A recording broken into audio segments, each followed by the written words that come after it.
다음은 세계지리 온라인 수업 장면의 일부이다. 교사의 질문에 옳게 답한 학생만을 고른 것은? 교사, 그래프의 가나 국가군의 특징을 비교해 볼까요? 자, 이렇게 되어 있는데요. 그래프를 보면, 자, 이 세로축은 1인당 국민 총소득이에요. 자, 1인당 국민 총소득이 높으면 경제발전 수준이 높은 국가겠죠. 자, 낮으면 반대로 경제발전 수준이 낮은 국가입니다.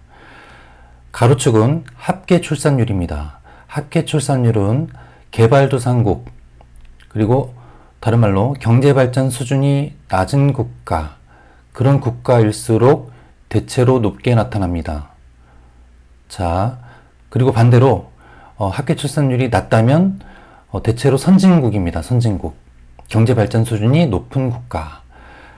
그리고 오른쪽에 이 주석 있죠? 이 주석을 보면은 점이 20개가 찍혀 있어요. 그리고 이걸 어떻게 구분했냐면 1인당 국민 총소득 상위 10개국 그리고 하위 10개국 이렇게 나타낸 거래요.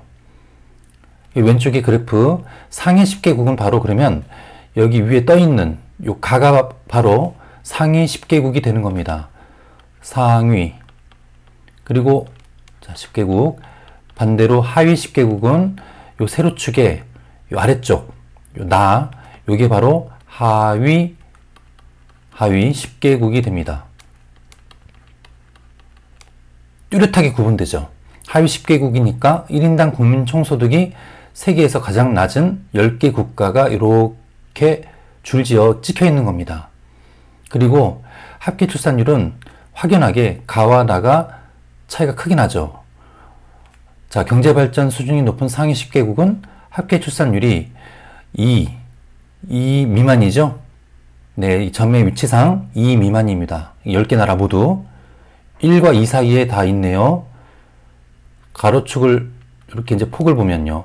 그리고 나는 합계 출산율이 4 이상입니다. 그죠? 지금 그래프가 뭐 그냥 4라고 했을 때 4 이상입니다. 그리고 한 7 요 사이에 찍혀 있죠. 자, 됐습니다. 자, 그러면 갑으로 갑니다. 가는 나보다, 자, 가는 나보다 중위 연령이 높습니다. 자, 여기서 이제 중위 연령을 설명을 좀 할게요. 중위 연령. 중위 연령은 어떤 사회의 지역의 국가의 가장 나이가 어린 사람, 이제 요 키를 그 나이에 비례해서 지금 표현한 겁니다. 그리고 가장 나이가 많은 사람도 있겠죠.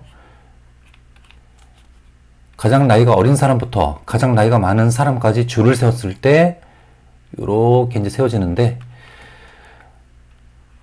딱 정가운데 50%의 100분위 요 딱 정가운데 있는 사람의 나이입니다. 그러면 중위연령이 높다는 거는 여기에 이제 나이가 많은 사람, 즉 노년층, 여기 노년층, 자 다시요, 노년층, 이 노년층 인구가 많을수록, 비율이 높을수록 이 중위연령의 이 수치가 높아지겠죠. 구조적으로 그렇잖아요.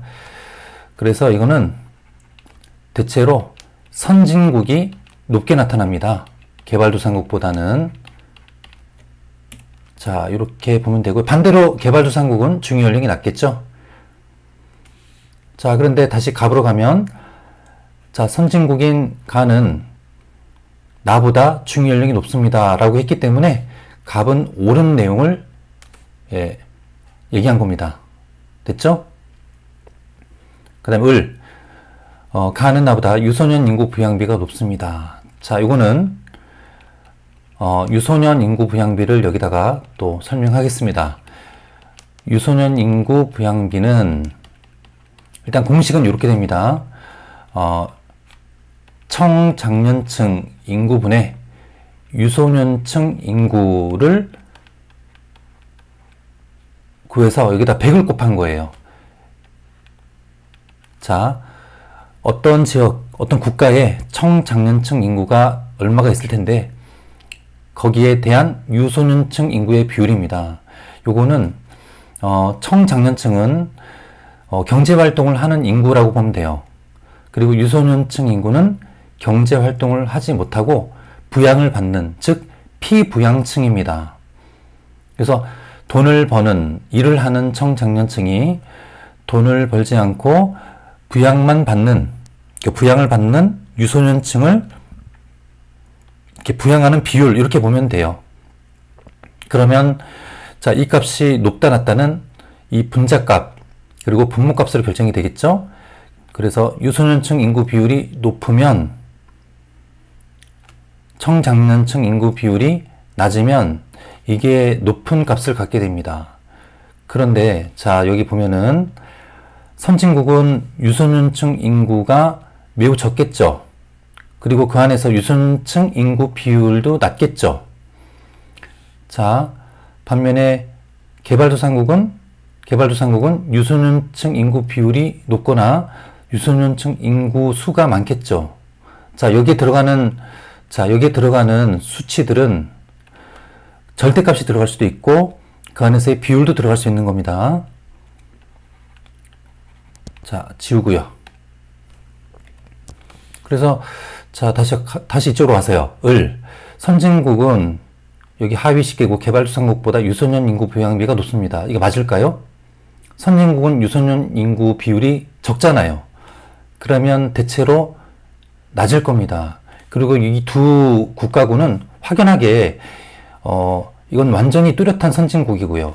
이거는 세계에서 가장 가난한 국가들이기 때문에 유소년층 인구 비율이 매우 낮을 거예요. 높을 거예요. 반대로 높을 거예요. 합계 출산율이 높은 국가들이기 때문에.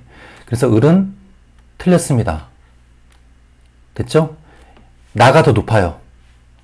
자, 나는 가보다 노령화 지수가 낮습니다. 자, 이제 노령화 지수가 나오죠. 노령화 지수는 여기다가 또 설명하겠습니다. 노령화 지수. 자, 노령화 지수는 분모에는 이제 유소년층 인구 또는 유소년층 인구 비율이 들어가고요. 분자에는 노년층 인구 또는 노년층 인구 비율이 들어갑니다. 그 국가 지역의 비율값 또는 절대값. 여기다가 곱하기 100을 해주는 거예요. 그러면 노령화 지수가 높다는 거는 유소년층 인구가 적고 노년층 인구가 많은 곳이겠죠.